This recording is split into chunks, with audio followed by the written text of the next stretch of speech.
All right, let's go across to my colleague now, Harsha Kumari Singh, who we spoke to earlier also. Harsha, the facts have emerged now. It seems Vasundhara Raje has in fact given a 8,000 crore loan waiver to farmers in her state, Rajasthan. This comes at the back of, well, 3 big election losses in a sense, 3 bypoll seats.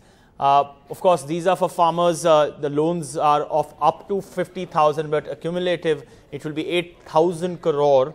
That's what it's going to cost the state exchequer. As you've been following up on this development, what are you hearing? Where will the money come from? We asked that question before. But what else are you hearing? Well, yes, definitely. It's obviously done with one eye on the polls, Amtoj. And we were just looking at the figures now. You know, Rajasthan has been overspending. That means spending more than it's been earning. And the public debt in 2013-14 was 1,21,665 crores. This year, it will go to 2,39,261 crores. Now, obviously, Vasundhara Raje is not really worried about who's going to pay for it, because there are elections at the end of the year, and whichever government comes in is going to carry the can for these kind of stops. Also, interestingly, the Congress did a press conference soon after the budget. And, of course, there are a series of stops. So one of them is loan waivers. Another one is irrigated land, which is tax. That's been waived off for farmers.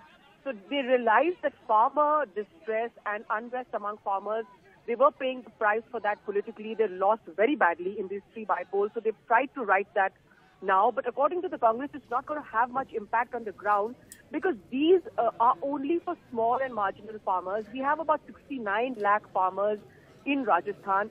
And according to the Chief Minister, about 22 to 25 lakh people will be benefited. So still, that's not even actually half of the farmers in the state. And it's also only from cooperatives, not for farmers who've taken loans from nationalized banks. Interestingly, Sachin Pilot had an interesting thing to say. He said, you're going to get 50,000 off from the government. That's not even the cost of a buffalo. So let's see how the political spin-offs work on the ground. But definitely with one eye on the elections, will the Raje government benefit in 2018? That's what we'll all be looking at. So just to be clear, you're saying that 50,000 rupees is not enough, and even if that loan waiver is given, as it has been announced, that could cost the exchequer 8,000 crore, which they don't really have the money for. So it's not really going to be effective SOP in one sense? Well, in the sense that the public debt is really high. It's already doubled. And I spoke to the Secretary of Finance and I asked him, if you were to actually extend this loan waiver to all farmers like Maharashtra and UP have done, how much would it go for?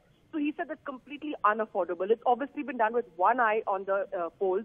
But also, Amtoj, they are borrowing. Remember, they're borrowing from financial lending institutions. They're borrowing from the World Bank.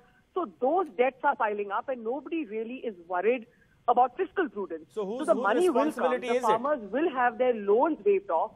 Will they vote for the BJP in at the end of 2018 is the question that everyone is asking. Yeah, but Harsha, whose responsibility is it to rein in these trends? It's not just the state of Rajasthan. It's UP, Maharashtra, Punjab, a Congress government in Punjab that has done this, these loan waivers. It's the responsibility of the Reserve Bank of India to ensure that this doesn't become a trend, which it already has. So what's next? In fact, Rajasthan has been reeling under a public debt not from now. I've been covering the Rajasthan budget for 15 years now.